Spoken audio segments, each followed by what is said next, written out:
Primetime local news, serving the Lakeland and Midwest regions. Good evening and welcome to Primetime Local News. Around 15% of eligible voters turned out at the polls for the Lloydminster civic election. Just over 3,000 constituents voted, about half the total of the last election in 2016.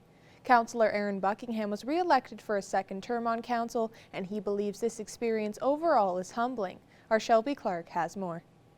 Buckingham says there's been a lot of heavy lifting in the past 4 years, and the plan should be to stay the course. We've got a lot of things to set up, our reserves to set up. We've got some big facility deals that we have to figure out in the near future. Getting the funding for the wastewater treatment plant and actually getting that on the ground and getting it set up are going to be very, very key. Keeping the financial house in order, and we've done a good job of that to this point, and I'm looking forward to continuing that work. That is probably the most important work we could have. With 6 people getting elected to council, Buckingham believes it's a team sport when it comes to doing the job. Since all incumbent councillors are returning, residents have sent a strong message with how they voted. It says that people believed in what we were doing, they trusted in what we were doing, the transparency and everything that we've made as public as possible, every single decision we've been making, and people, that resonated with people. And so to have all 4 incumbents and the mayor come back, I think is the highest honor of the whole deal. For his second term, Buckingham thinks the pandemic may cause some obstacles in the next 4 years. I think there are going to have to be a lot of decisions made that are most likely going to be very unpopular with the general community. But to run the city, those decisions are going to have to be made. So it's going to be a different kind of difficult this next 4 years than it was the last. Campaigning for City Council was also different this year due to the pandemic, but Buckingham says he received lots of overwhelming support, especially online. So I think people really engaged that social platform and took advantage of getting to know the candidates that way. So it was heartwarming and humbling to talk to these people and hear that they said, you know what, you've done a really good job for the last 4 years, you deserve another chance. Buckingham says it's great to see 18 candidates run for City Council and speaks well for the community as a whole. It takes some courage to step up and do that, and I'm very proud that there were 18 people running, and that's a great thing for our city to have that kind of response in people wanting to help our city grow. So that to me is exciting, and as far as the next 4 years goes, there's lots of work to still be done, and I'm honored to have the chance to do it. For Primetime Local News, I'm Shelby Clark. As Councillor Michael Diachuk prepares for his second term, he believes the working relationship between the returning councillors will continue to be an asset in their second term. Multiple projects that Council began over the previous 4 years are still ongoing, and Diachuk believes this Council needs to stay the course. We've certainly had some challenges, and you develop those relationships even to a deeper level, I think, when you have even bigger challenges that confront you. And I think we've had that set of challenges, if you like, and found our way through it in a way that's positive, and I see those relationships being essential going forward. Senior housing is one of Diachuk's biggest concerns, and he says City Council will continue discussions at the provincial level. For seniors accommodations, particularly over at Pioneer Lodge, we have a wait list of 100 people, and I'm not sure what others are. I know there are other communities that have openings, but then that would mean we'd have to have community members from Lloydminster going there. So certainly over the next 4 years, we'll be exploring what options are available for the lodge, and that'll generally be with the provincial government. Diachuk also wants to strengthen bonds and work with First Nations communities towards reconciliation. Excited to begin his second term on City Councillor, Councillor Glenn Fagnan is ready to continue a number of projects the city started over the last 4 years. Eric Bay has more. Dealing with aging infrastructure has been a focus for Council, with 17 buildings nearing their end of life, and Councillor Glenn Fagnan expects that to remain a priority for the incoming Council members. On the whole building side of things, I mean, you know, we've got the wastewater treatment plant that needs to be built, we've got the fire hall that's being built, and just generally, I think in infrastructure, we got a big project that's going to be coming up next summer on Highway 16. With 4 returning councillors and another with prior council experience, Fagnan believes the transition will be smoother than it was in 2016. 4 years ago at this time, there was, one seasoned vet was Ken Baker, and there were 6 rookies. So, it's just exactly opposite. So I think it'll speed things up. That learning curve is not going to be as steep as it was, for sure.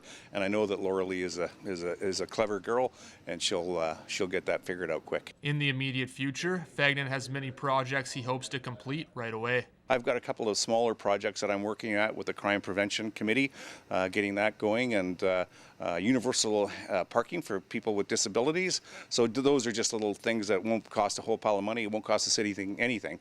And so yeah, just getting down to business. We've been working on the, cutting red tape and working on this lean program. Eric Bay, Primetime Local News. Lee Marin is now going to be entering her first term on Lloydminster City Council and is looking forward to bringing her ideas. Connor Chan has more. After weeks of campaigning, Lee Marin finished the municipal election with just over 9% of the vote, while also accumulating over 1,400 votes, the most of any newcomer running for council. Marin says it's a good feeling to be elected and to work with the council members going forward. Well, I was incredibly grateful for the support that I received, and I think it just shows that when you're invested in community and you live in community and are part of it, that you get that support back. So thrilled with the support that I received. Now the next step is to get familiarized with her new role of being a councillor, learning the systems and getting a better understanding on the reports and the city's plan going forward. I think the context around that from the other councillors and the mayor and city administration will really help me form some decisions moving forward, and we'll work collectively. This isn't a one-person job to do, and so collectively, along with community engagement, we'll make some decisions for the city moving forward. One thing that Marin wants to focus on right away is better internet service to help new and current businesses go with the changing times, as well as creating a strong community through collaboration with neighboring ministries, municipalities, as well as the community.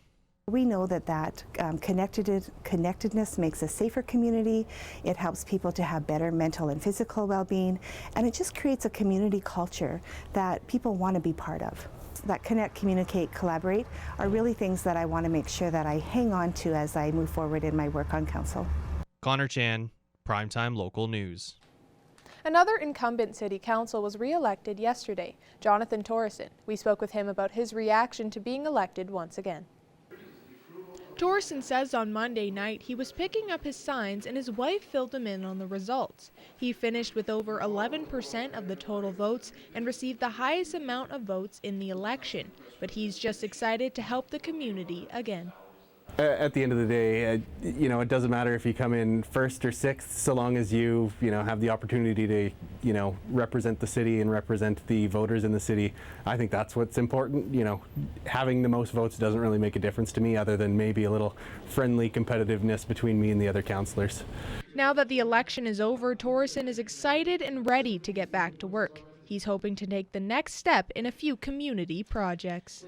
Starting to move forward on some of the things that can help our community, through the pandemic, move forward from an economic development point of view, and just dealing with some of the infrastructure things. I'm just looking forward to rolling my sleeves up and getting to work.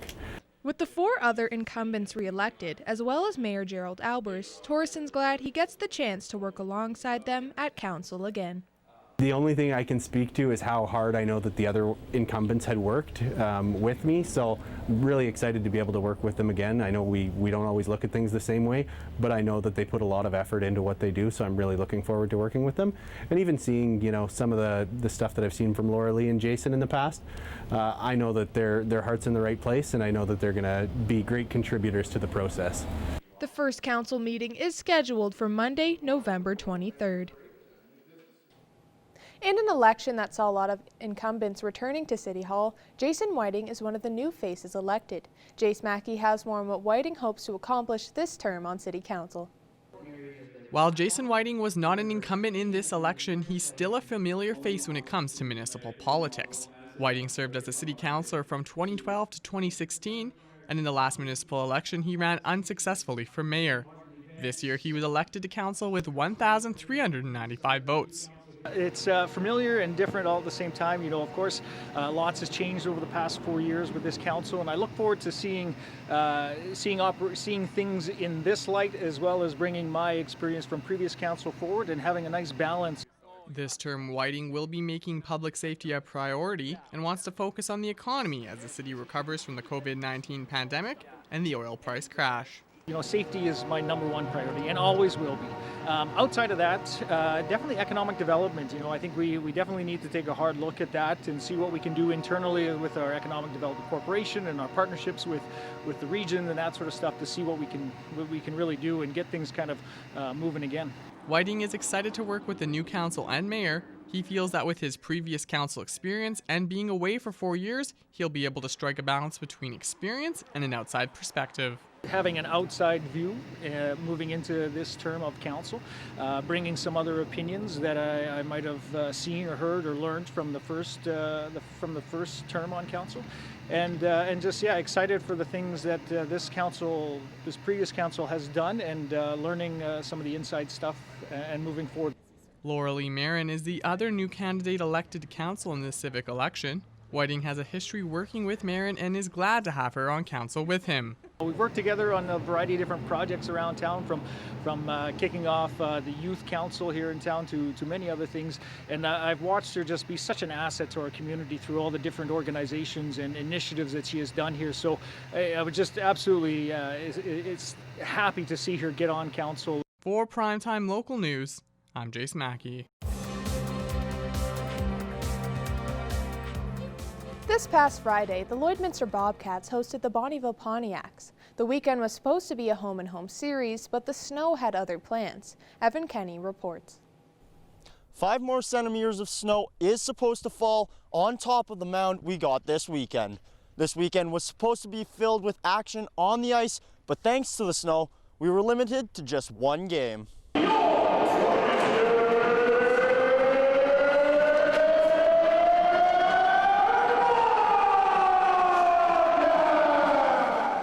In the one lone game, the Pontiacs came to town looking to wrap up their exhibition season with a record of .500. The Bobcats, on the other hand, were looking to have a decent start to the game. Our guys came out with a lot of energy and got after it from the start, and that's what we were looking for. That's what the challenge was to them, and I think they executed it, stuck with it, and it was just nice. There was a real good feel to the game from our side with just being able to roll over lines and having that depth now, and be consistent throughout the 60 minutes.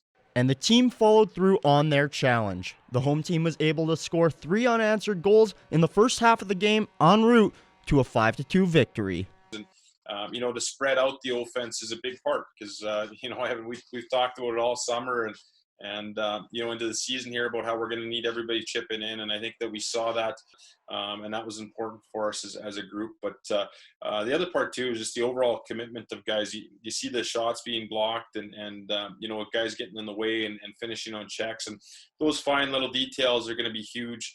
No matter if it's game 1 or game 25. 4 lines running for a complete 60 minutes was a first for the Bobcats in the exhibition season. The depth is welcomed on the offensive side of things, and that's going to be huge.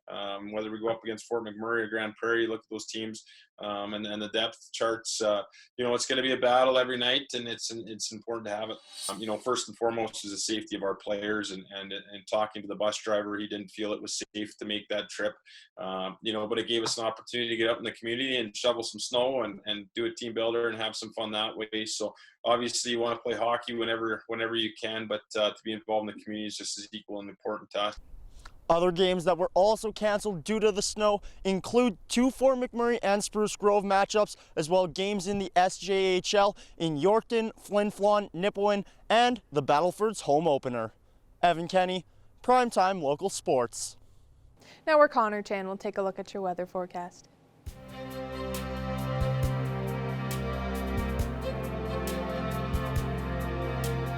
All right, thanks a lot, Jasmine. Continue to look at some temperatures here right now in Lloydminster. -3 right now is what we still sit at. We also see -3 out in Edmonton. We see -1s in Rocky Mountain House and Red Deer, -5 for Athabasca, -6 right now in Whitecourt, -4 up in Cold Lake. As we look over into Saskatchewan, a little bit colder in North Battleford and Melfort, as we see -8 for them and Prince Albert, -12 in Melfort, and of course Saskatoon at -9. Of course, Saskatoon still recovering from all that snow they got on the weekend. Now, as we look up north, little bit warmer in some spots like La Loche and Buffalo Narrows at -4, and we see colder spots like Uranium City and Stony Rapids sitting at -14 and -13. -9 for South End and Flin Flon there. As we look over to northern Alberta, -12 in Fort Chipewyan, -15 for High Level, and then -9 in Fort McMurray, as well as Peace River, Slave Lake sitting at -5 right now, and Grand Prairie sitting at -6. Now, as we look right now at temperatures in southern Alberta, Medicine Hat currently is under a snowfall warning. They could see up to 15 to 20 centimeters of snow today,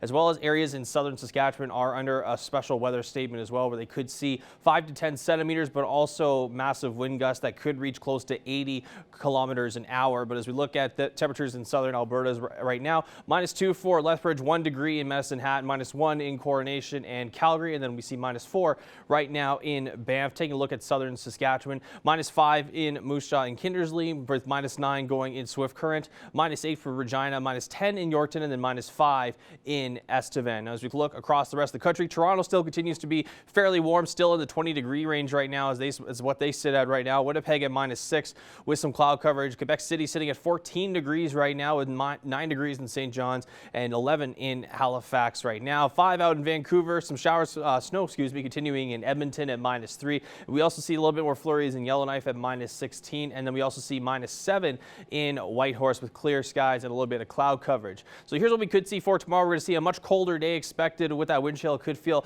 more so close to -30 degrees tomorrow. So -12 is what we're expected throughout the area here in Vermilion, Marwayne, Wainwright, and Lloydminster as well. -13 we'll see in Vegreville. Also that -12 will continue up in St. Paul, Bonnyville, and Cold Lake and Lac La Biche as well. -9 for North Battleford for tomorrow. And then we see -10 right there in Macklin for tomorrow. And then -11s up in Meadow Lake, Green Lake, and St. Walburg. So here's a look at the next 7 days. We are expecting some snow as well for tomorrow. And then cold temperatures will continue on throughout the next couple of days, especially in that morning on Thursday where it'll be -23, and it could be a lot colder with that wind chill. -8 on Friday with expected some more sun in the forecast, and we haven't seen that in a couple of days. -9 on Saturday, -8 again on Sunday with some more sun, and then cloud coverage continuing on Monday and Tuesday there with -7 and -6 is the daytime high, with -16 as that daytime low there. That is a look at your 7-day forecast. We'll have more primetime local news coming up after the break.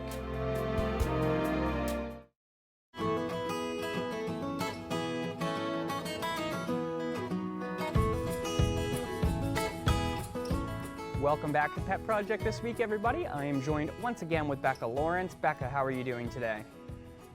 Oh, I'm doing pretty good. How about you? I'm doing well. It seems like you have a handful today. Yeah, that's an understatement. So who are these little kitties? Yeah,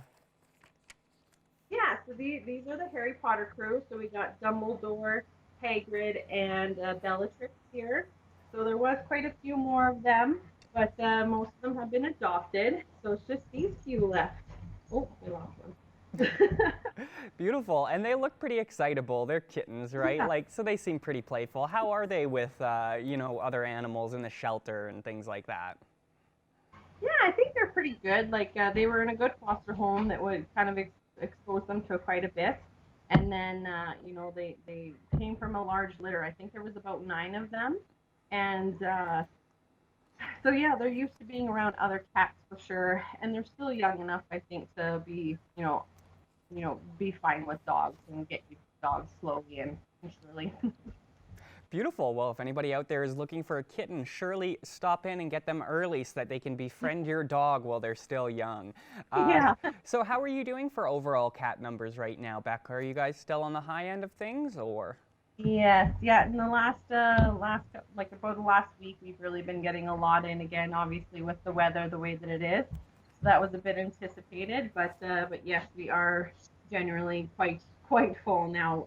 We only have a couple kennels open on the main floor, and in the back we're full as well.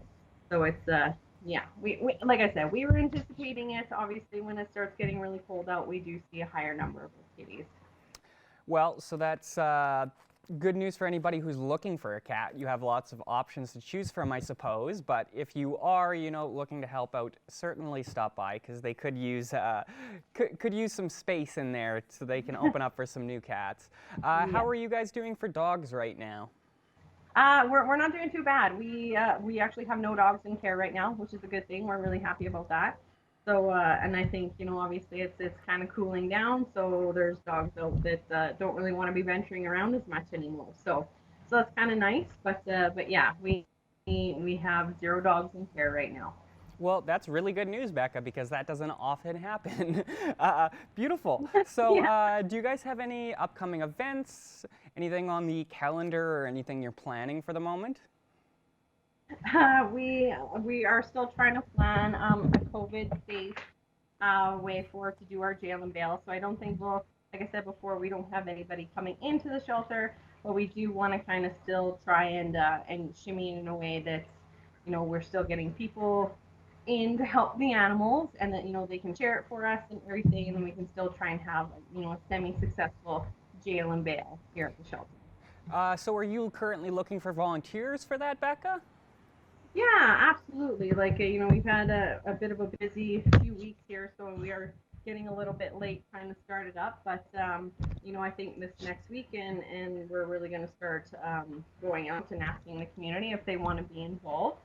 And we have a list of people kind of set for right now, but I mean, obviously we can try and, get as many people involved as we can, because, they're not going to be in the shelter, so you don't have to worry about kennel space for people.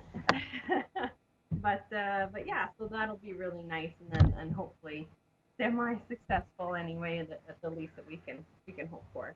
All right, so if there's anybody out there, perhaps, maybe you're a business owner in the city, maybe you just got elected to city council, anybody out there who, is involved in the community, if you would like to be involved in the jail and bail, please get in touch with Becca, because it's always good to be involved in fundraising and charity in the border city.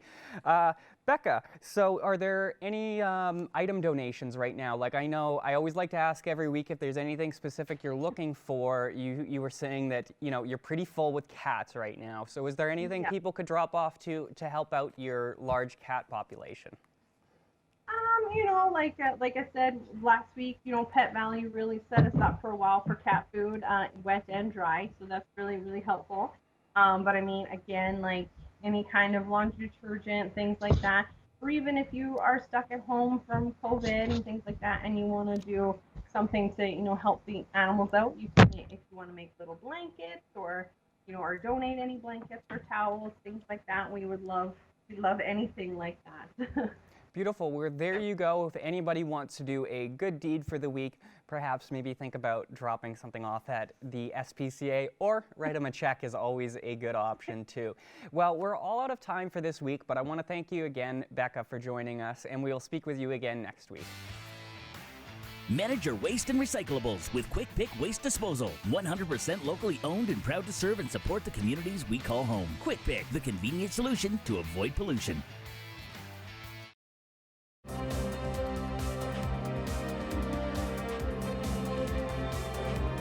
I'm pleased to be joined on Primetime Local News today by a familiar face to our newsroom in Lloydminster. Adam McVicker is here today. Adam, of course, worked with us a while back and has since moved on to a career and is now at Global Calgary. Adam, thanks for taking the time to talk to us today.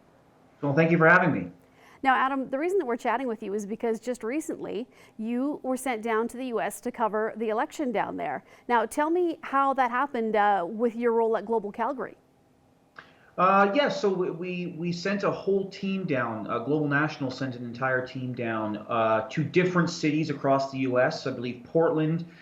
We had some people in Michigan, Pennsylvania, and of course Washington, D.C. And our team locally was sent to Minneapolis, and I had the opportunity to join along on that team with Heather Yerkes West, and we were sent to Minneapolis to tell the stories from the perspectives of that city. So overall, a pretty wicked opportunity. And now going to the U.S. obviously is a whole issue in itself now with COVID happening.